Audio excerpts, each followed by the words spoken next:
All right, shalom, shalom. First things first, I want to give our honor and praise unto Yahweh, Ba'ashem, Yahushai, Ba'ashem, Rachakadosh. We say Barakat Yahweh, Barakat Yahushai, Barakat Yahweh, Barakat Yahushai, Barakat Yahweh, Barakat Yahushai, Ba'ashem. United States Vice President J.D. Vance may have given what which of the apostle is a great millstone, which feeds us with knowledge, wisdom, and understanding through the spirit and power of Yahbashim Yahushai.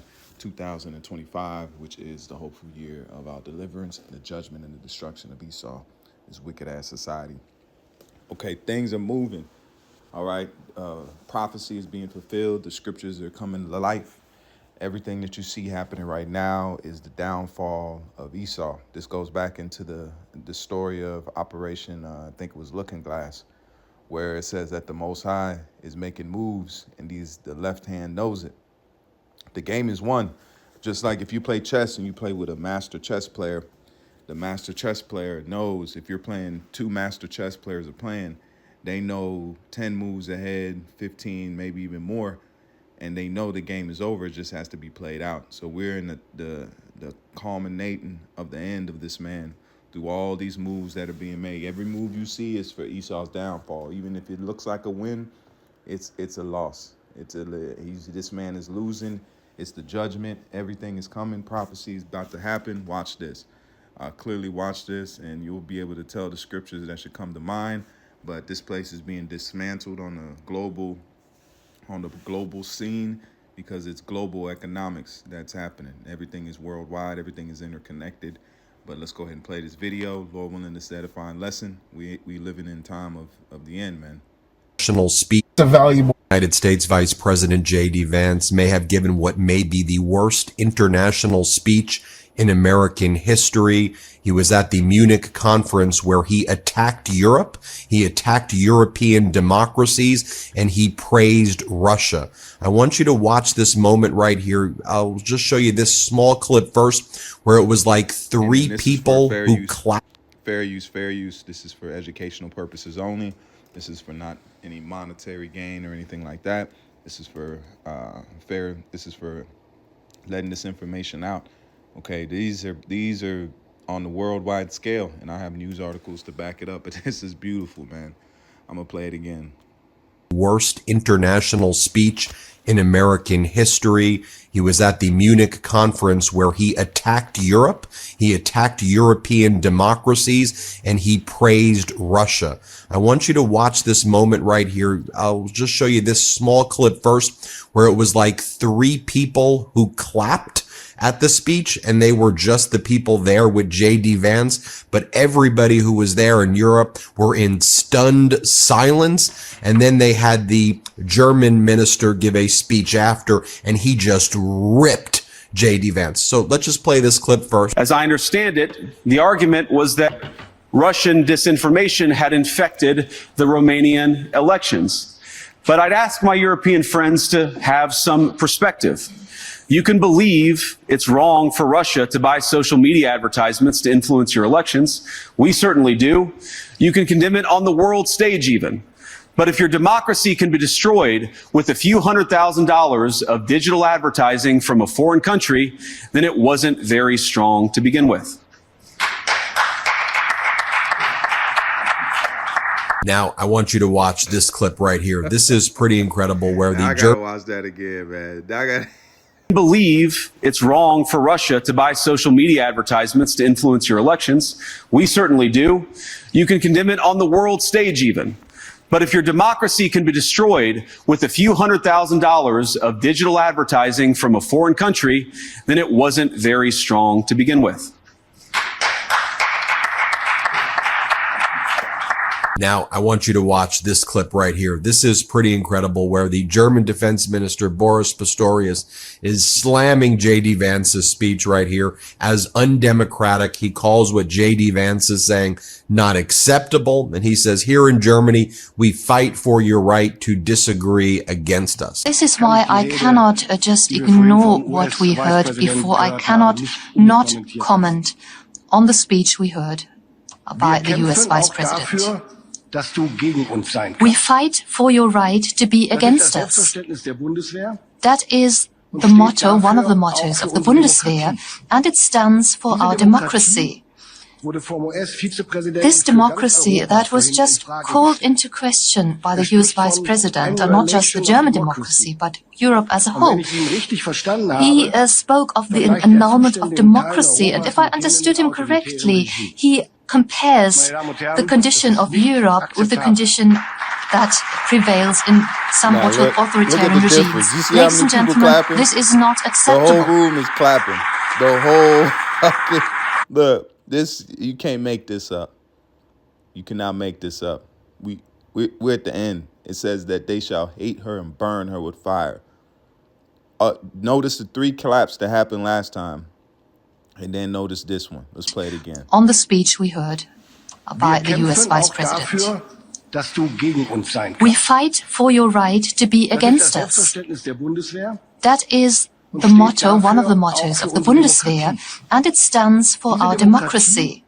This democracy that was just called into question by the US Vice President, and not just the German democracy, but Europe as a whole. He spoke of the annulment of democracy, and if I understood him correctly, he compares the condition of Europe with the condition that prevails in some authoritarian regimes. Ladies and gentlemen, this is not acceptable.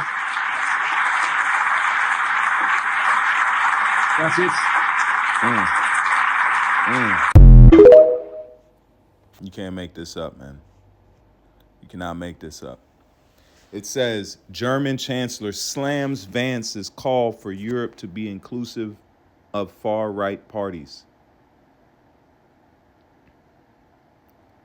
Let's click on this first link here.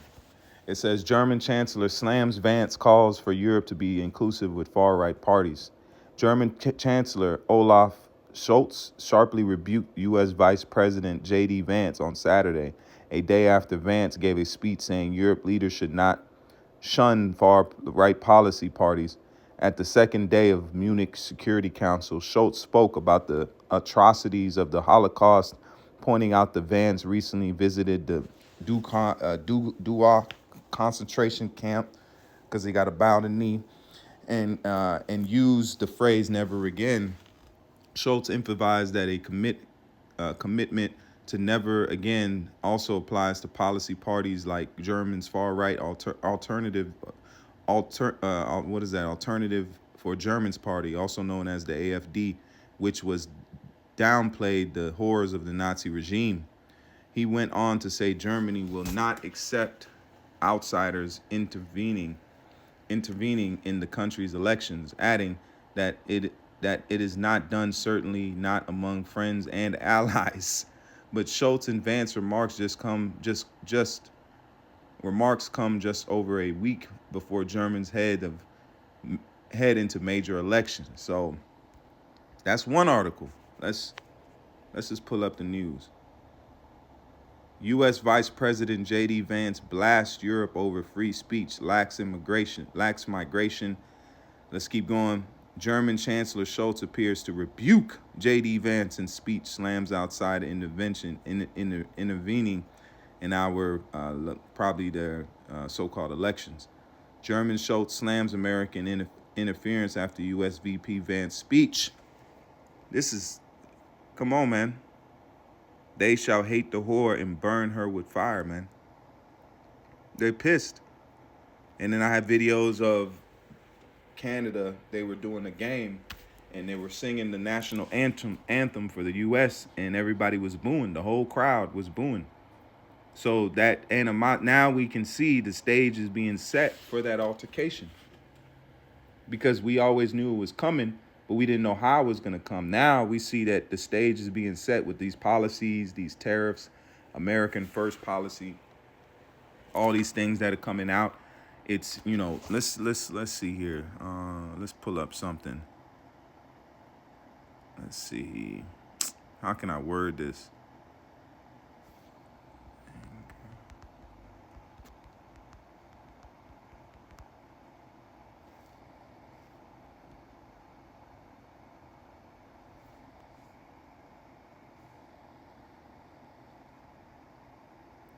Okay, Trump triggers Western anger over appeasement talks with Putin. Let's see here. German Chancellor Olaf hits out at JD Vance for intervening in internal policies as anger grows in EU.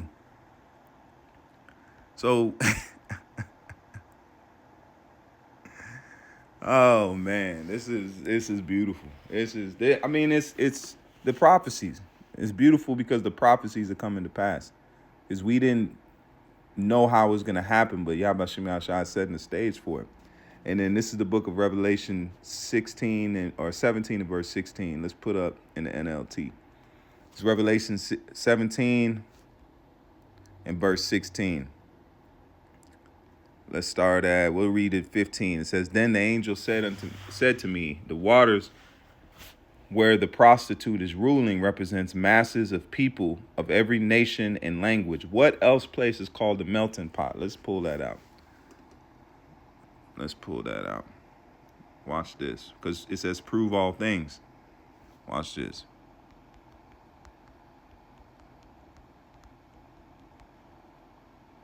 There we go. It says, the United States is often called a melting pot because of the diverse cultures and ethnicities that make up the country. The term is a metaphor that describes how immigrants adopt American culture and lose their original identities. Come on, man. You can't make this up. This is Babylon the Great. This is the whore that sitteth upon many waters, representing the people. We can clearly see that the prophecies are living themselves out. How the term originated. The term became popular during the wave of European immigrants from the 1880s to 1910. The term was used in 1908, played The Melting Pot by Israel Zangwill. Criticism of the term has been criticized for assuming that all immigrants become the same. It has also been criticized for denying the presence of non-European Americans. So let's read here. It says, description, melting pot, a term that was used to describe Americanization in which immigrants adopted American culture and abandoned cultures from their home country. Modern terms including salad bowl or mosaic, hey, that's heavy, or kaleidoscope, in which different cultures mix but retain distinctions. Now let's read it again. Then the angel said to me, the waters where the prostitute, okay, because what does a prostitute do? She sells herself.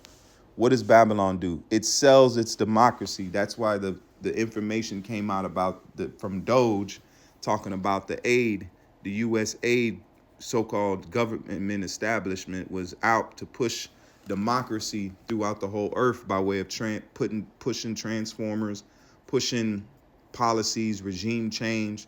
That's prostituting, and they're using money to do so.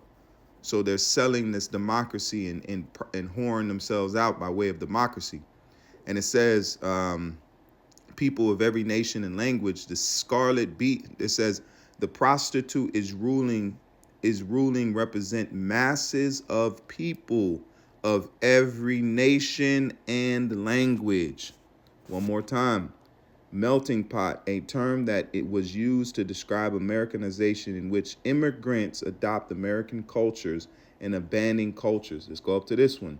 Because of the diverse cultures and ethnicities that make up the country. So this ain't missing. It's on point. This is the whore that sitteth upon many waters. The scarlet beast, now we can establish that it's speaking about America here in the first part of this scripture. 16, the scarlet beast and the 10 horns, which is going into NATO and the EU, okay, the culmination of all these nations, which America is a part of and heads, because they have the largest GDP when it comes to spending on these so-called entities. The scarlet beast and his 10 horns all hate the prostitute. And I just showed you that in that video. We don't have to play it again. EU already had a feeling of, because they're making money, all these things about NATO, but then now turn around. JD Vance goes over there and slams them, and they weren't fluffing puffing over there. They were pissed off, and they're continue to go with it. Now that's going to leave a sour taste because it's a different way. People, they hold grudges over there. I'll put it to you like that. People don't forget easy in those countries. Even the memorial, it's going back to the so-called, we're not going to speak on that, but going back to the so-called atrocities that they call it, they want to remember it and memorialize it. So they're going to remember this moment. They're going to say in themselves, man, fuck this place. That's what they're saying. And it's not us saying that. You could tell it on their faces. You can see it, what they're doing, because they're being slammed over their policies and different things. And then all this stuff is coming out with the corruption and all of the deceit that's being used by Babylon the Great. And it says the prostitute, which Shalakia, the scarlet beast and the 10 horns all hate the prostitute. They will strip her naked. What is that? Going into what? The economical standings.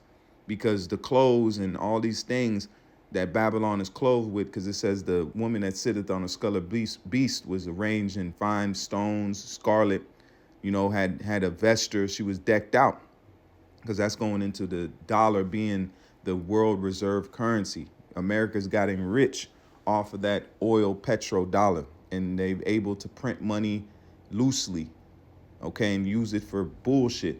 And it's coming out now with all these reports and all of these financial findings.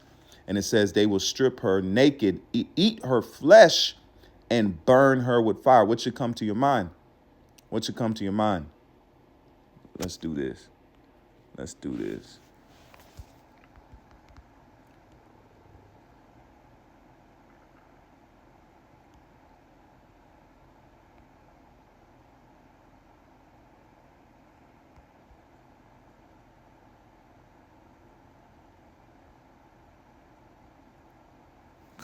Obadiah. It's the book of Obadiah 1 and verse 7. It says, all the men of thy confederacy have brought thee even to the border. The men that were at peace with thee have deceived thee and prevailed against thee. They that eat thy bread have laid a wound under thee. There is no understanding. Let's get the NLT. All your allies will turn against you. They will help to chase you from your land. They will promise you peace while plotting to deceive and destroy you. Your trusted friends will set traps for you, and you won't even know about it. Come on, man. These scriptures don't miss. They don't miss. They don't miss.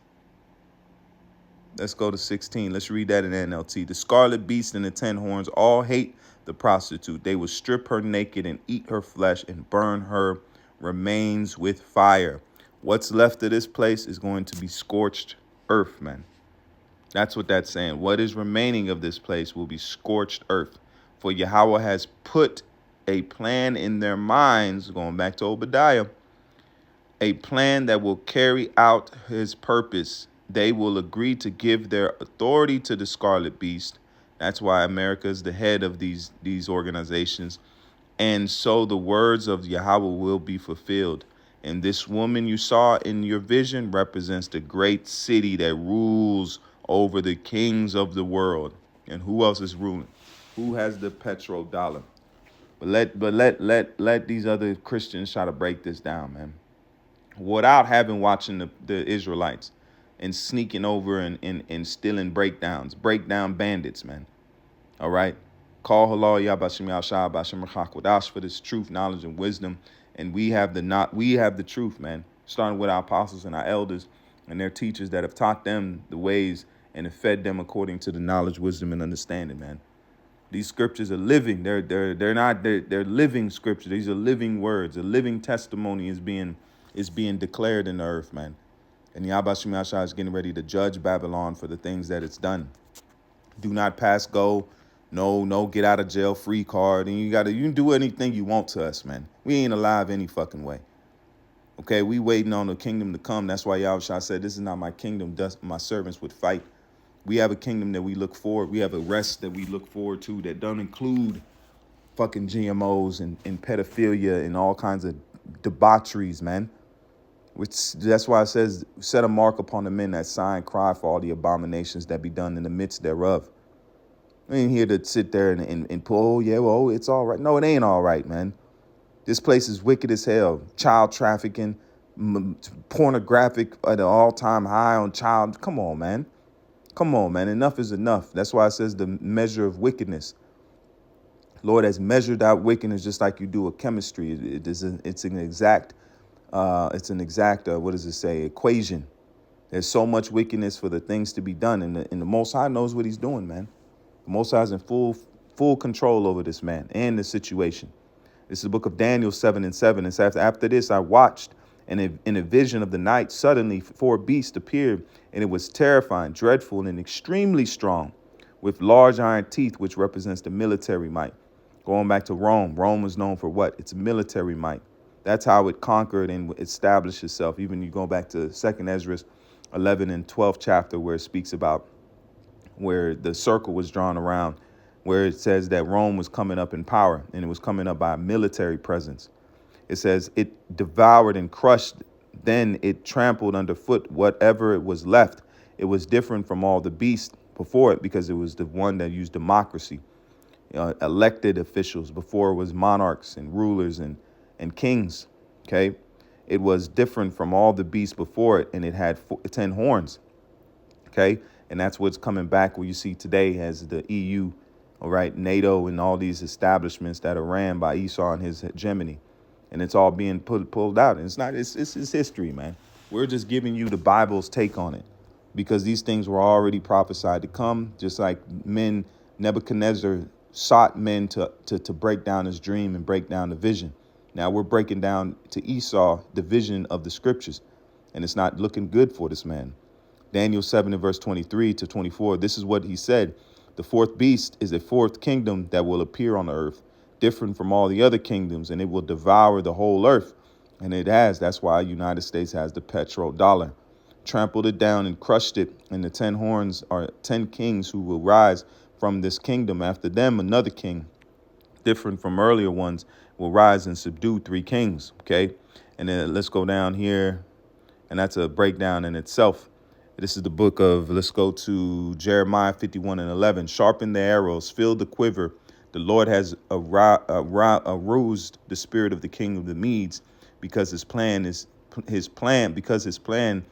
aimed at Babylon to destroy what, and that's heavy, because what do these missiles do? They aim, man. Might have to go into this a little bit more. It's another sit down right there, man. All right, aimed at Babylon to destroy her, for it is the vengeance of the Lord, vengeance of his temple, because he said he's going to plead with these nations for his people. And that's not talking about crying. He's talking about judging them. Okay. See here.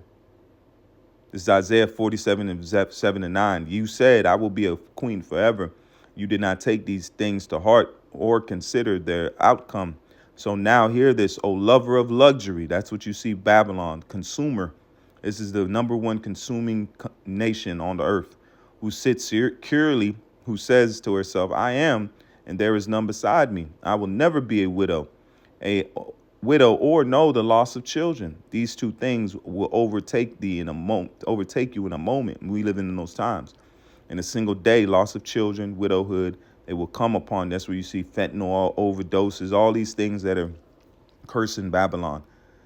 They will come upon you in full measure, in spite of your many sorceries and potency of your spells, because they're in the witchcraft. They're in the demonic worship of Satan in the left-hand side. Okay, going back to Molech and all these things. And they'll tell you, if you look deep enough, if you ain't look, we too far in the game, man. All right, it's clear that they worship Satan. Look at these Super Bowl shows. Look at these award shows. They have open music, Hollywood. It's all worship of Satan, man. Okay, so it's not some kind of conspiracy. Just look, use your eyes, man. All right. So with that, I want to say, call halal, Yahweh, B'Hashem, Yahushai, B'Hashem, Chak Until the next time, I say shalom, and more not, and never keep faith. We in those times. Shalom.